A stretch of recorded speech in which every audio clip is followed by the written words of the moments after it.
All right. So prior to you going to Alto, had you heard anything about No, actually, I had not. I know that there were before I went, there was always like I had other individuals that was rumoring because, of course, me being so young, Alto? Mm-hmm. they were like, "Well, the only other place they're gonna see you is tote. If you You're still a young, baby. You know what I'm you saying? young, you got a You lot know, of time.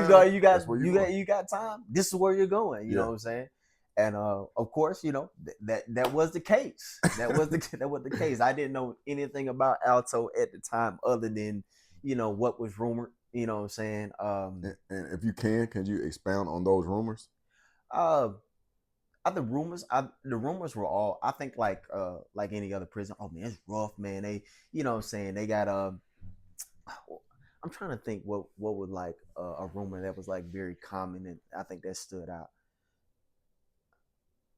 I don't know if it was anything that I kind of remember that just kind of stood out, other than the fact of the matter that it was known for violence. Mm-hmm. It was known for violence, and it it was the only other facility that accepted juvenile prisoners.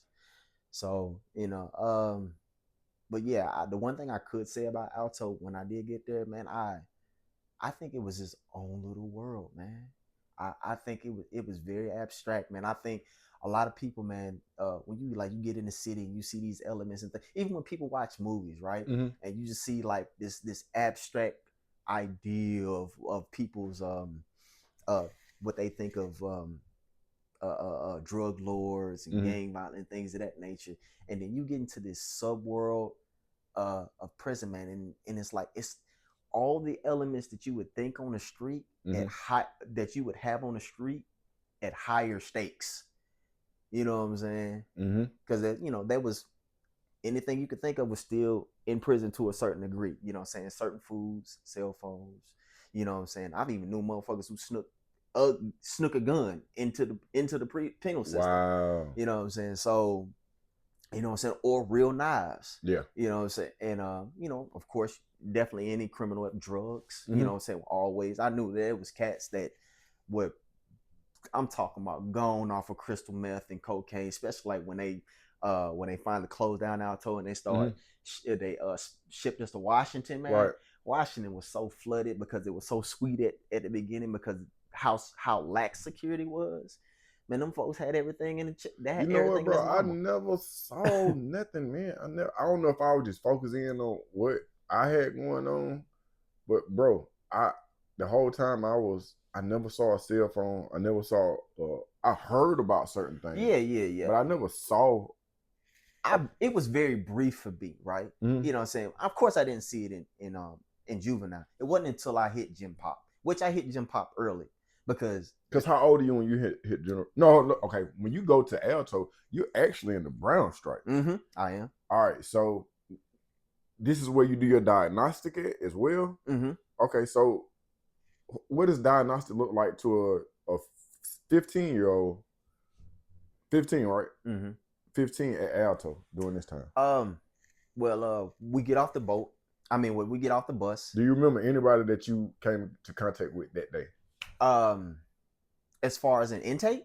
Yeah, I mean like individuals, names, inmates, other juveniles. I think the inmate Amp Amp? was still working. He was doing the clothes. Okay. I think he issued out our clothes. Mm-hmm. And I don't know, and I remember Phil. I don't know if Phil was still cutting hair. He was cutting hair when I first came in, but I do remember Phil as being my barber. He ended up becoming my barber because I was the only one that had hair. I'm delivering the moonwalk to Phil in like 2 weeks, bro. Yeah. Phil used to cut my hair. I was the only one that kept a fro. You did. That's true. Yeah, I was the only one that kept a fro, man, because before I got locked up, I was growing my hair. I had hair to my shoulders before I got locked up, man. The first time they had cut it when I went to the first time I experienced boot camp, the dude was just an asshole about it. He was just like, oh yeah, and all that. So he literally shaved it to the point where he could lift my fro off at one point in time to set it in my lap to be an asshole, right? And I'm just like, all right, I got you. I got you. But it was just like, shit, this is what it is. This is what it is. Ain't really shit that I can do about it. So Yeah, I think Phil at that time, I don't know if he was cutting hair at that time before it was someone else. I don't know. It was real. I remember vaguely, you know what I'm saying? Okay. But so we go into intake, and I think that's close to the front. It's like a building or something like that that they had intake. So we going down. So we go down there. Then of course, you know, the first thing, strip. Everybody has to strip. You know, get naked. Everybody's naked in front of each other. You know what I'm saying? It wasn't like Shane Shaw Redemption where they just hitting up powder and you know, something like that. You know what I'm saying? But you do get naked, man, and they give you a towel, they give you soap, you know what I'm saying, they line up, you know what I'm saying, in kind of a manufacturer line type of ordeal. And you have to openly, you know, take shower and things of that nature, whatever, before they issue out your uniform. And then of course I think we're in a waiting cell before they start assigning us what dorms, you know, since they're going to send us to, or what classifications. I don't know if we had to see the count. No. I think we did that after we finished with the intake. The warden addressed us. Who was the warden at the time? Oh, man, don't give me the line. I can't even remember this white dude's name. I know who you talking about. I just can't remember his name. I can't remember his name neither, man. You showing up trying to take me back. Yeah. Because I remember when this dude seen me one time, man. We was coming out the chow hall, and of course, you know, it's in like inspection, so everybody had to, everybody had to stand at attention. So the dude came, you know, and he came by me. Everybody he came by, he's like, oh, he said, oh, he said, I've seen your face. He said, why do you never smile? And I told him, I said, sir, I said, to be frank, if I can be honest, I don't really have shit to smile about. He says, understood. As you were. Like it kept on walking. Bro, the whole time that I was around you, because at one point in time, I think we was in the same dorm. I was like, this is the most militant dude I have ever seen in my life. I was like, every day it's the same. It's the same. It's the same. It's the same. It just never just broke. But let me ask you. So when you're in Brown Stripes, you go to A unit, right? All right. So what is life like in A unit at this time? Well, they did have us like PMC for a little bit before they changed it over. What dorm? 15. Like 15 was juvenile. That's right. Yeah. They did have the Brown Stripes in 15, but I think they had a lawsuit or somebody got in trouble. If it was what I think it was, speak on it. If it was what I think it was one of the things that I tell myself, man, that if I had any traumatic experience from seeing something, was so, you know, in 15 is like is an open dorm setting, right? So it's one long ass hallway, you know what I'm saying, and there's probably about 3 or 4 doors on each side and these big bay windows, and we have one bathroom connecting both sides of the room, which probably have about 3 bunk beds apiece, and that's probably about 12? 2, 4, 6, 12. So 12 people in each room. 12 people to a room, right? So of course, you know, my thing on how I guess how I just stay focused on my thing is I would walk the hallway, and every time I would reach one end of the hallway or the other, the door that led to the other dormitory, I would do handstand push-ups, or I would do push-ups, right? You know what I'm saying, and then go back and forth. So as I was walking by one of the bay windows, I seen where there was just a limbo line of inmates sexually assaulting another white inmate. They had in juvenile. Yeah, in juvenile. So the juveniles was assaulting. So here's where my confusion comes in. Okay, so I'm from Atlanta. I interact with all types of people, but bro, I was cool with people like the black man. The black man, I consider him to be a brother. Like, this man got the key to my house. Like, I was at his wedding, and I don't know if you remember Aaron, but Aaron was on the fire department. I remember Aaron. I was in both of his weddings. I'll probably be in his third one as well. That's what's up, man. But these are people that, yeah, but that's a whole nother conversation. Yeah.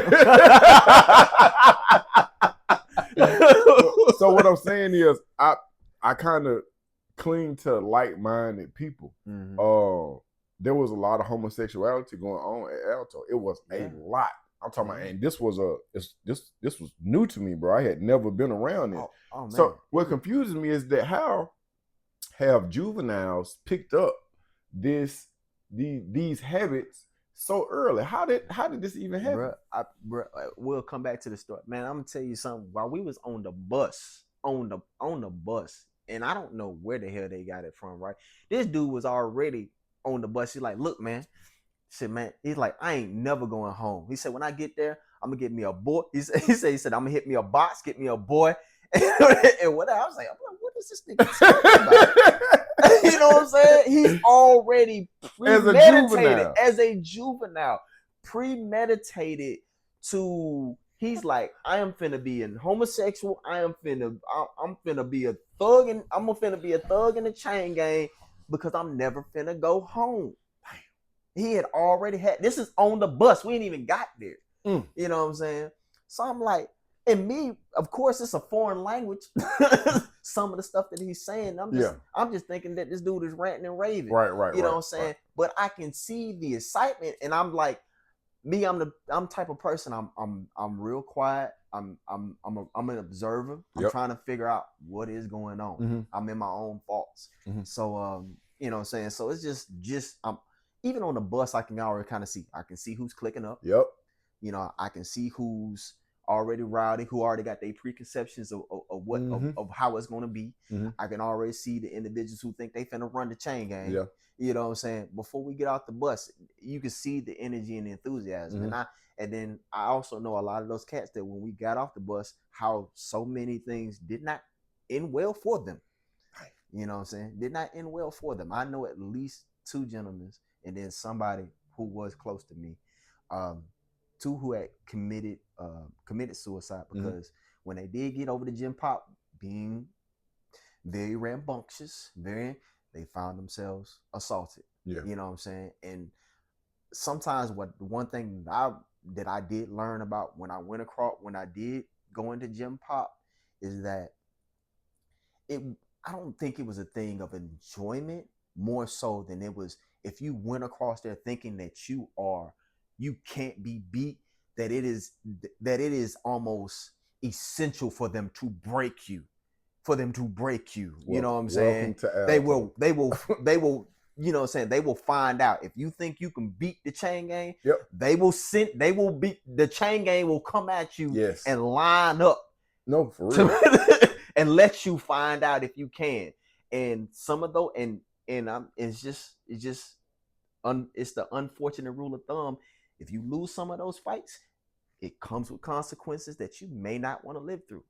So I have to ask questions that I already know the answer to, because some people are under the conception that the perception that if a fight comes to you, and as long as you fight, doesn't matter if you win or you lose, but as long as you fight, you'll be okay. Can you speak to that? I think they're just determined by the character of the person. It really does. You know what I'm saying? Because I did know some cats that they were good fighters, but the unfortunate thing about them is that because of their arrogance, you know what I'm saying, it led them to more confrontations than none, and some of those and eventually those confrontations did not end well for them, and then of course certain unfortunate repercussions happen in that. But as far as like when you're one of those individuals who are, you know what I'm saying, you're not that arrogance, you don't have all this unnecessary bravado or whatever, man, then yeah, you're going to get tested. And as long as people know that you have a little bit of heart, then a lot of times that's enough. Because the one thing I can always say about most of the penal system prisons that I've gone to is that there's a level of underlying respect, right?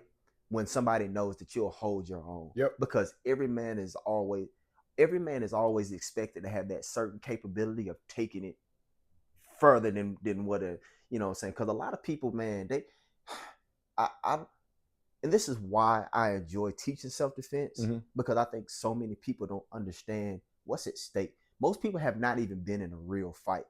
most people think that the sparring matches that they've been in schools and things of that nature, whatever, right? A real fight is when you get into a confrontation with somebody and you know in your mind that one of y'all might not leave this place alive. Right. When you know that they have the intentions to possibly want to kill you or you want to kill them, that's a real fight. That's a real fight. And I've been in my fair share of those. You know what I'm saying? Or I've been in my fair share that I know that losing wasn't an option because I didn't want to be Look, we had an agenda. I was talking to somebody. I was like, so what was the goal? I was like, hey man, I ain't sucking no dick today, man. It just ain't happening. It just ain't happening, man. That's just what it is, man. Every motherfucking day. And I used to get away. I used to get out of the block for some of that. I'm like, man, they tried to rape me. And one day the word came out like, look, everybody don't want your little pretty ass. You lied. He said everybody did this on this. You lied. You gonna keep using it. You can't. Yeah. You know what I'm saying? Let me ask you this: were you ever targeted because of your discipline and or your working out or training? I did very much so, man. It's like a big thing also, man. And I don't know. I think it's in the penal system. You can't really be a martial artist. The day you kick somebody in the face or win in an abstract way that isn't traditional to what they fight, they like, oh, that shit get you killed. This, that, and the third. Everybody, and you do find yourself, and I do feel like that is where I've definitely got to really understand my capables and what I'm capable of, and understand the practicality of martial arts and fundamental of what does and does not work. You know what I'm saying? Because it's not like the movies. It's not like the movies. It's far more. You win with more fundamentals and basics than you do being flashy. Now, have I got away with some flashy shit by the skin of my teeth because I was just really, really, really athletic, and you know what I'm saying, and some of this stuff was just kind of just programmed because I've done it so much? Yes. Have I had some really, really close calls trying to do some of that? Yes. Let me ask you this. I know this is going to come up in the comment section. What is your perception on the ALTO shuffle or the... Have you ran into it? Have you had to deal with it? I have. I have ran into what they call the ALTO shuffle or the 52s. Yeah. You know what I'm saying? Can you describe it for us so people know what's going on? It's very abstract. I think the ALTO shuffle or the 52s was really kind of such a it's how to describe it. It's like a mixing pot of different styles, right? You know, I see a lot of martial art basics to it, even though a lot of individuals would deny the fact of the matter that, you know what I'm saying, it having a lot of martial art concepts to it. But it really does. I think the ALTO shuffle or 52s is just individuals' way, because it's no one particular way to do it. Right. Anybody that does it has their own way of doing it, right? So, you know, it's very unique in its own manner. So I think the ALTO shuffle is just limited to the creativity of the particular person who's practicing. And I think any martial art or fighting style is only as effective as the individual who is doing it. You know, I think experience plays a big part in whether you can be effective with your martial arts. I think you know, repetition on how often you practice it to where it becomes, you know, a muscle memory response. Because I think a lot of individuals think that, you know, just because they know something that automatically deems them more capable of winning in a confrontation. But if you don't train it, man, when you're in the heat of the moment, man, it's so easy to get so sidetracked and lose. It's scientifically proven that once the body reaches certain levels of adrenaline, you become incapable of rational thinking. Right. And, you know, and I've beaten a lot of fighters like that because, of course, you know, confrontation just was, you know, really common for me. So it's like I didn't really get excited too much, you know, even when my life was on the side.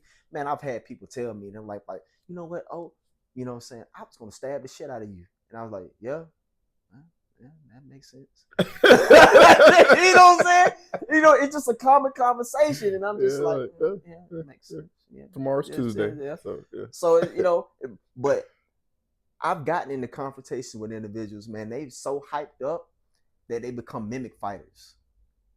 And the way I say this, right, when I say mimic fighters is when they're so their adrenaline's pumping and you get those high they testosterone start getting high and they become mimic fighters. Like they're gonna do what you do. Right. Like if you're punching, they're gonna punch. You kick them, they're gonna try to kick too. Yeah. But the person who has never thrown a goddamn kick in their life try to kick you is gonna make a lot of mistakes. And if you're still in your rational mind when you're doing it, you can capitalize on those mistakes. Right. So I've had people hurt themselves in the confrontation. You know what I'm saying? Which gives me, you know what I'm saying, the home team advantage. Yeah. You know, so. All right, shift gears. So while you're at ALTO, do you participate in any educational classes? Yes. Do you get your GED? What? Okay. All right, so I'll take it back even before I got locked up. Before I got locked up, I got expelled from school for a semester. I ended up putting 2 dudes in the hospital. And I was selling weed at the time. Dude tried to jump me for my weed. And they got to jump on me at first, but when I came back, I went to war. Yeah. So it got me expelled from the school for a semester.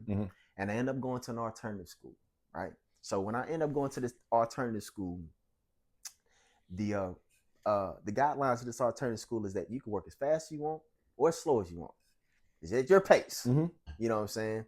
So the teacher had told me one of the incentives to completing all the electives for the semester that your school sends over is that, hey, once you're done, you get to get out of school 2 weeks early or a week early, right? Okay. I was like, "Oh man, who don't want that?" Yeah. So of course, if that doesn't incentive, I'm like, well, shit, I got nothing else to do. So I go at it because, you know what I'm saying? And this is still at the time I'm at the alternative school, man, where these cats, they are wilding. It's dudes doing lines of cocaine on the damn and at the table. Nigga, it was one dude named New York who used to bring cocaine in a pen, and he would snort through the pen top in the classroom. That's crazy. You know what I'm saying? So it was just crazy. So, and of course, you know, confrontation in an alternative school was very common. Yeah. I didn't have any reason to fight. Like I said, even though I was doing something I wasn't supposed to be doing, when they brought the fight to me, if it would have just been an even transaction, everybody would have went home. I would have got my little money. They would have got something to smoke on. They would. When you try to rob me, fuck it. I take it personally. That's just the law.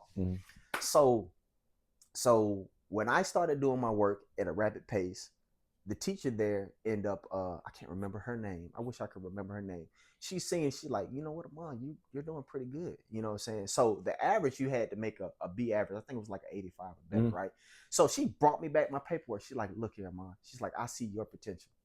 She said, I'm going to tell you what. She's like, if you really want to get out, I need an A or better, or I'm not gonna sign off for you. And I said, what? I'm like, that's really messed up. How are you gonna hold me to a different standard in your home? She's like, look, do you want to make this deal or not? So I was like, all right, whatever. You know, let's do it. And I would be doing my work, and anything that I didn't get an A on, she would give it right back to me and make me do it over again. That's what's up. So by the time I left the alternative school, I made national honor roll. Wow. And when I got enrolled back into my normal school, which was Henry County High at the time, I had tested out of all of my remedial classes. Wow. And then go to make literature student of the month and biology student of the month. Wow. Right. And then I had colleges offering me certain educational scholarships right before I got locked up. So it was a teacher that even brought me bought a GED book and study guides to right before I was shipped off to ALTO, brought them to me and gave them to me. He's like, Amon, he said, he said, please never stop educating yourself. Yeah. He says, don't give up. He said, this is not, he said, even though this is going to be a hell of a transition in your life, this does not have to mean the end of your education. Right. And he gave me study guides, and that's when I think I even got even more militant, because then I had kind of put myself on a strict regimen that I wouldn't read anything that wasn't educational. Right. Whether it was Ben Ami's return back to the principles of male and female equality. It had to be something educational, you know what I'm saying? And I would just bombard myself almost to the point where I, for the longest, for years, I didn't even know how to read for enjoyment. I didn't know how to I didn't know how to read for leisure. Right. So when I got to ALTO, of course, my education continued, and then eventually I ended up getting my GED at ALTO, and then the teachers had a meeting, right? And and the teachers, they brought me into a meeting, and once again I hit the hypnotist. They like, Amon, it's like we're looking at your test scores, and when you at first tested from your transcript that we had got from the street, one of your lowest subjects that you tested on was reading, writing, language arts, and you have turned this into your highest. We want to know that. What did you do? How did you manage to turn what were handicaps from your transcript when you got here into now your strengths? And I said, I guess I guess I just focused. And they're just like, Amon, you're so respectful. It's like, how did you get here? Even one of the teachers had offered to see if she you remember could talk any of to those teachers from ALTO. Oh man, Miss White. I remember Miss White. Miss White was in my first teacher. I ended up almost stopping the dude from trying to assault Miss White at one time. You almost stopped the dude? I almost had to, because it was a dude named Curry who would just come in there and cuss Miss White out. And I jumped up one time, but Brandon ended up stopping me. Brandon, who was the teacher aide at the time, ended up stopping. Now I was trying to go at the dude, and Brandon was like, oh shit. You know what I'm saying? But Miss Queen, not Miss White, Miss Queen. Okay. It was Miss Queen. Miss Queen had seen it. So she seen it, and she checked, and she called the officer, and the officer ended up getting him, right? So Brandon's like, hey man. So Brandon came up and was like, hey.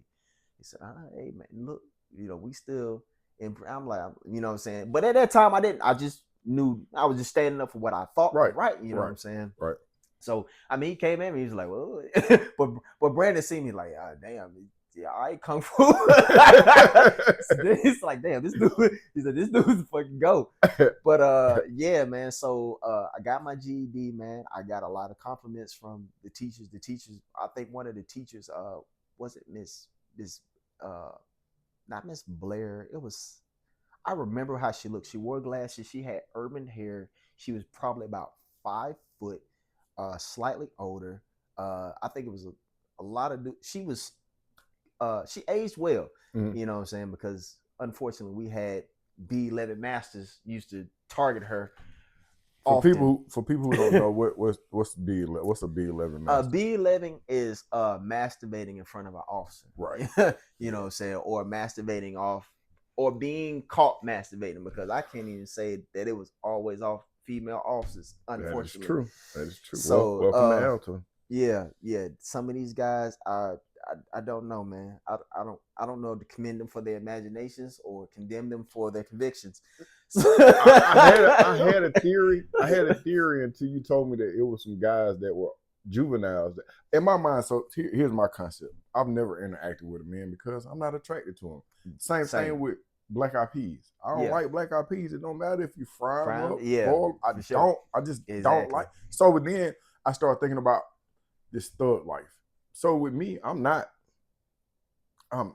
My listeners or viewers, they know I'll tell them that I'm not a real street nigga. I'm sorry, I'm just not. Yeah.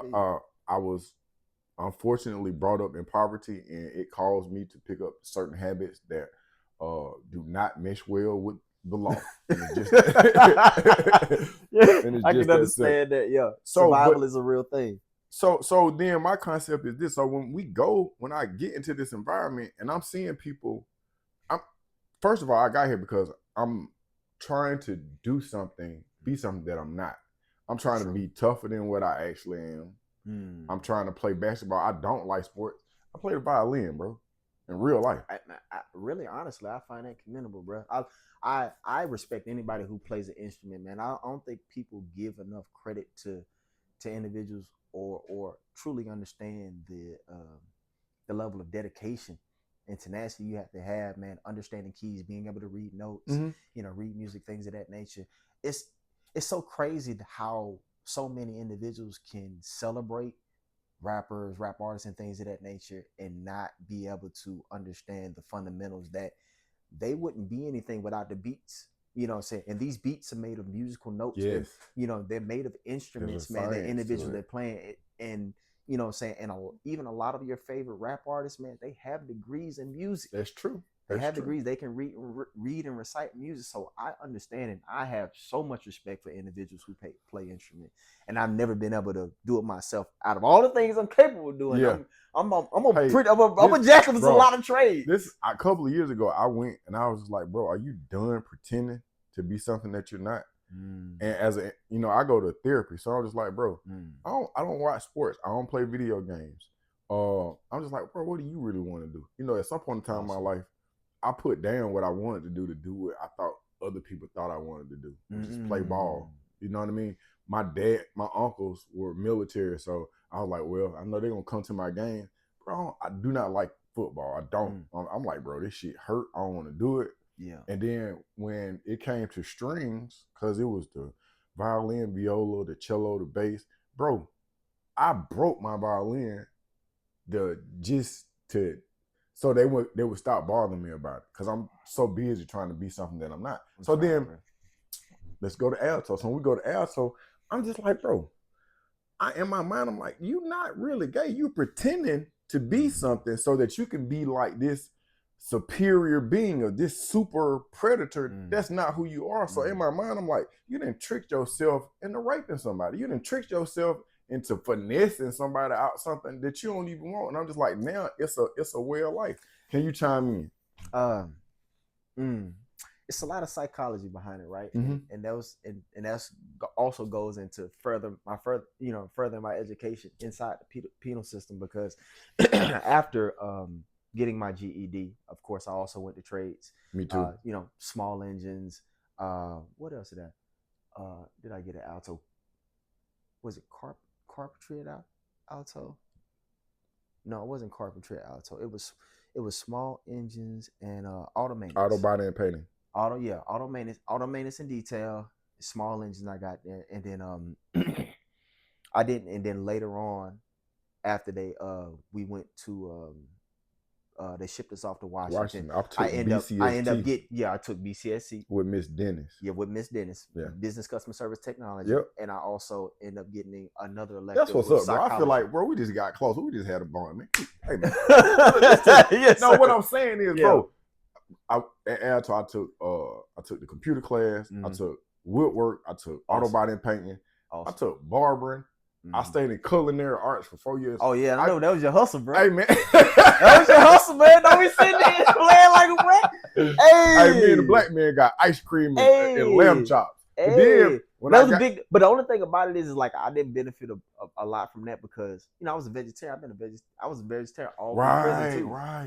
You know what I'm saying? So a lot of the things I used to compensate when I used to sell my meat, chicken days. I used to make a killing on chicken days and stuff like that, whatever, man. But I was a vegetarian before prison and my entire time through the penal system. That's crazy, bro. This in Miss Dennis' class, because she was like, to me, she was like a really good teacher. Her and Susan Schleyer really helped me in my developmental. She was like really dedicated. She was sincere. About wanting to educate, and even when it came to our regalias when we graduated, she like, look, I want y'all to have this. They're gonna do this way. They're gonna. She fought for us. I can give it to Miss Dennis that she was really passionate about what she did. She's the reason why I'm doing some of the stuff that I'm doing today. And when I just ordered my first real hand microphone. So when I was in business customer service technology, we used to go through the books where you learn how to do Outlook, Excel, Access, PowerPoint, all these I don't know why I want to say that you was helping me on my PowerPoint We at probably some point in was, time. bro. Because we went to ALTO. We left ALTO at the same time. The black man was in the class with us. Yeah, I do remember around it. So, but this is the thing. When I came home, because I had got my GED, when you get your GED, you qualify for the Hope Scholarship, bro. I went to Atlanta Tech on the Hope Scholarship. I wanted to go to Morehouse, so I was like, I'm gonna do 2 years. It probably was, because I think I was still trial nutrition around that time too. True. I don't even think I wasn't even 21 yet. It's highly likely, bro. Because whenever I got done with a class, I would stay on to help out. I just wanted to learn, not because I understood that the difference between winning and losing is knowing and not knowing. I was like, so as much as I can read, as much as I can be a part of something, I'm gonna be a part of it. So then I go to Atlanta Tech, and they give me my financial aid check, and I didn't realize that I didn't know what a financial aid check was. But they gave me some money, bro, and I was like, what do you do with it? You know what I'm saying? See, the black man in Macon, he had bought an ice cream truck at the time. So shit, I bought me an ice cream truck. And I just like, I'm grinding it. And then I bought the 2 jumping houses. That was 15, 16 years ago. Downstairs in my basement, bro, I got like 18 moonwalks. Yeah. I remember when you first, I don't know if I remember. No. I want to say that I seen one of your videos that you had made a post on Facebook, but no. I remember you giving your testimony at the PIC meeting of how you started, you started your company. Yeah. Shouts out to PIC, people impacted by incarceration. Yeah.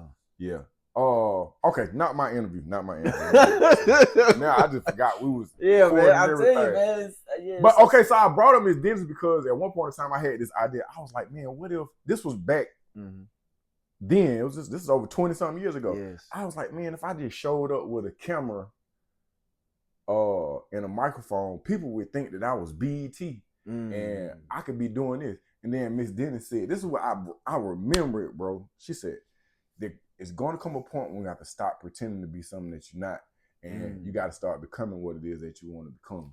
And bro, I just ordered my first microphone, bro, and it's going to have my logo on it. And you know what I'm going to be doing on May the 8th? Man, I'm telling you, while you're talking, I think I almost can remember you giving your presentation and your PowerPoints on that particular idea, bro. Miss Dennis and Susan Slayer at ALTO State Prison changed my life. So, bro, on the 8th, I'm gonna be at the Capitol, and I'm gonna have a camera. I'm gonna have a cameraman. I'm gonna have a microphone. I'm gonna be in the suit. I'm gonna be doing what But I designed my book cover. When I came home, I wrote a book. The name of the book is Shouted. I designed my book cover in Miss Dennis's class, bro. Wow. You know, I wrote my first book in this Queen's class. That's crazy, bro. Darkness Within the Wind. She like, I asked, I was writing on the book, and she actually let me type it up and proofread it while we was in class. Wow. That's a blessing. It gave it back to me. I've had to do a lot of reversions. I've read I think I've wrote like 2 or 3 graphic novels. You know what I'm saying?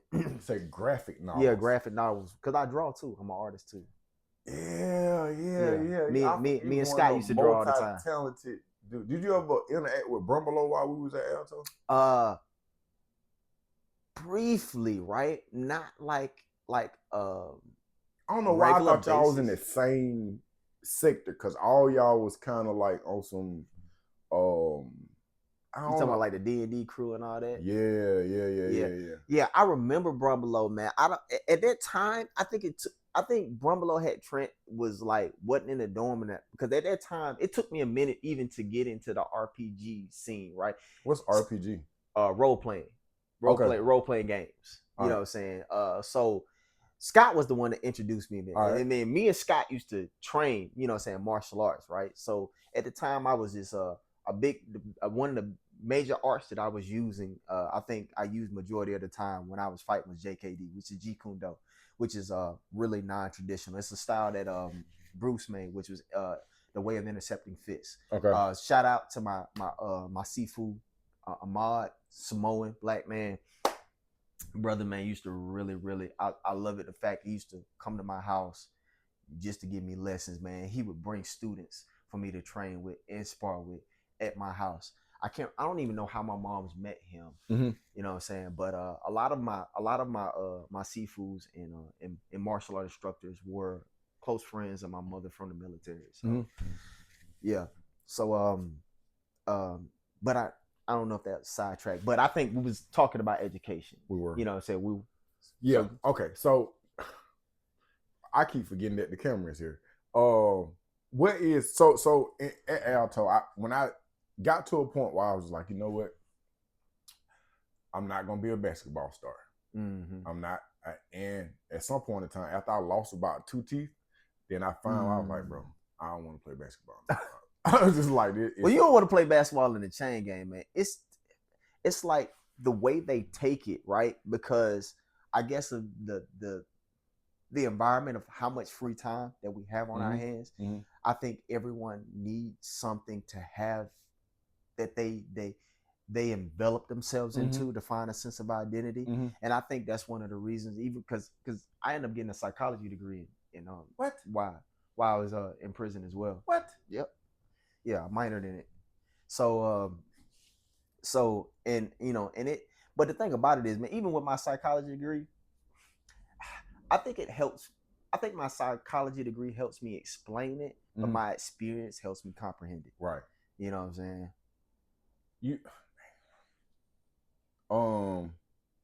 Okay, so we're at Alto. When we're at Alto, I stopped playing basketball, and I was like, man, if it's not going to contribute to me being a better individual upon my release, I'm not doing it. I'm not doing it. I used to bet on the games real heavy. I not only stopped betting, I stopped watching. I remember those, man. I remember these laundry bags. Yeah. Laundry bags full of soups, zooms, and wham whams, man. I was like, bro. You know what I'm saying? Jason used to use my box as a kitty for like the overflow. Yep. I said, man, I'm not gonna do this, bro. I don't want to do this. Man. And then I started they had a book club at Alto, and they had a debate club. Oh, yes. Never got in debate. Didn't even get in debate club until Washington. For real? Washington is where I got into the debate club. Hey, man, I learned a lot of stuff. I really enjoyed the debate club. I enjoyed it as well, bro. They had Dr. Panetta from UGA came down. For sure. What was the guy's name? His name was Dr. Panetta. It was the name? Yeah, okay, because I knew it was recently guy. retired. It was a girl. Yeah, it was actually a couple of girls. So they used to bring their entire debate team from UGA, bro. Yeah. We debated the team from Asia, Tennessee, all these surrounding schools. And mind you, we don't have access to the internet. These are, we doing encyclopedias, but bro, it taught me so much, because he would come in and he would say, well, we're going to, the resolution is going to be capital punishment. So then I would have all these beliefs. And I think one of ours is stem cell research. Yeah. We did that one as well. What else? What was another one? Abortion. Yes. Yep. Abortion. Yeah. What got me with debate is, okay, so I would argue the affirmative and it would be cool, but then Dr. Panetta would come back, and if you argue the affirmative, now you got to argue the negative immediately afterwards. Bro, this changed my life so profoundly, because I started looking at I was like, oh yeah. Oh, man, it gave you that real 3D. Yeah, you know what I'm saying? You got a really multifaceted perspective. Yep. You know what I'm saying? Anytime that, and I think that's one of the things that helped me digest life. You know what I'm saying? Better, man. Having that multifaceted look, you know what I'm saying? That so like I said, when we were on the topic of how you was telling me how these individuals would be pretending to be something that they're not, even when it came to being homosexual pirates. You know what I'm saying? Homosexual pirates. You know what I'm saying? Homosexual pirates inside the facility, man. It's a loss of identity, man. I think a lot of us struggle. Me, before I went into the penal system, like I said, I jumped off the porch really young. So I was already sexually active. Right. I was already in street, things of that nature. So I had a sense of self and understanding of my sexuality before I went in. Most of these guys, a lot of the guys that I got locked up with, man, they had never even been a girl. They had been virgins. The first time they had sex, the first time they had sex was in the pen. So it's so hard for them to be able to separate. Yes. And don't get me wrong, there's some feminine behaving men inside prison, and these folks would be having full-fledged relationships, bro. Like I remember one time I was in the dormitory. It's a dude, slow-mo was massaging China's feet, and I'm like, what? And I just roll over and I'm like, oh hell no. I'm like, oh man, where am I at? It's just certain things that I would see. I'm like, this can't be real, right? It can't be real. I'm gonna tell you another thing, bro, that I thought was just ridiculous, man. All right. 17 at the time. I can't remember. I think this dude owed him money. Thought he was finna stab, right? But if you know it's an open dormitory, there's nowhere to run. You know what they did to what he did to this dude? What? While he was sleeping in the middle of the night, took probably like a whole damn case of toilet tissue. Oh, mummified it and lit it on fire. I heard. I don't know if I was downstairs. I heard about this. And lit it on fire. So you know me, I roll over to the light. So I'm like, what the hell is that? Oh shit! And it took, and for real though, and it's so much toilet tissue. It took him a minute for it to hit, and then he started screaming, ah, ah! I'm like, oh, this nigga's a nightlight. So he's just like, what the hell? Oh. Like, ah! So I'm like, and my deepest apologies for anyone, man, that should be mortified from this behavior. But man, for us, man, who've experienced it, man, I think we laugh out of relief. No, for real. We really laugh because it's so many times that we've experienced how close and near to death, whether it be our own or someone else's, that it's almost humorous. You know, we have to laugh. Yeah. I think the one thing that helped me in prison, you know, and I think it helps me now, is that people always commend me on having a sense of humor, but that was one of the things that helps us survive. Once you get to a certain, because I was so militant for so long, I needed people to help me laugh. Right. Because that was the only way for me to not become destructive or self-destructive. You know what I'm saying? Like Meech was was one of my big things, because Meech was so intelligent. Oh, talking about Demetrius Washington. Bald head with the glasses. Yes. Man, not Alfonso, cool, bro. I know exactly what you're talking about, man. But Demetrius Washington, man, when I tell you, this dude had an IQ that was just out of the dude, had to be one of the smartest individuals real, bro. On the compound, man. It didn't matter. But this man can make a joke out of anything. The way he used to break things down, and I was probably about one of the few people he could sit down and have a real conversation. Yeah. You know what I'm saying? Because of, I guess, you know, me being also philosophical from my training and discipline, you know what I'm saying? But he helped me to laugh, and he helped me to understand why it was necessary for me to laugh and find some type of humor and some type of amusement in such a dark place, because it will consume. It will. Is he still locked up? Or I, as far as I know, I think he is, man. I hope he's not, man. I show enough, man. It's so many individuals, man, that I know in prison, and regardless of what they did, I thought they were really, really good people. I'm talking about to their core. Yeah. To their core, man. I've seen some guys, man, if they did do something heinous, man, they show me that people can change. Right. But it's also some motherfucking in prison, I swear. I hope they never get out, ever. Though, man, look, I don't think I've ever seen evil till I've seen some of the shit that I've seen in prison. And some of those guys, I pray. Let me ask you this. What's some of the wildest stuff you ever seen at Alto? Well, the one I told you, when I was in 15, when I was seeing him there. And I'll tell you why it gave me nightmares, because it hurt my heart, because there's nothing I could do for him. Nothing I could. Explain why you couldn't do anything for him. Okay, so when I seen this, right, they had this Caucasian guy. They had both his legs tied to the bunk bed.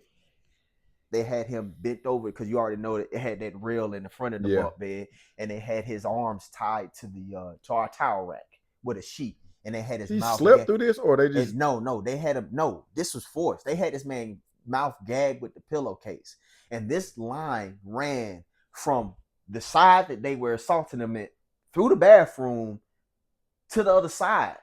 That's why I couldn't help him. I did a head count, and I was like, ain't no fucking way I'm finna beat all of those. It's none of my business. I just, because I had the bravado. I felt myself blow up. I'm like, nope. No, It wasn't nothing I could do for him. And I can't, and I promise you, I internalized that so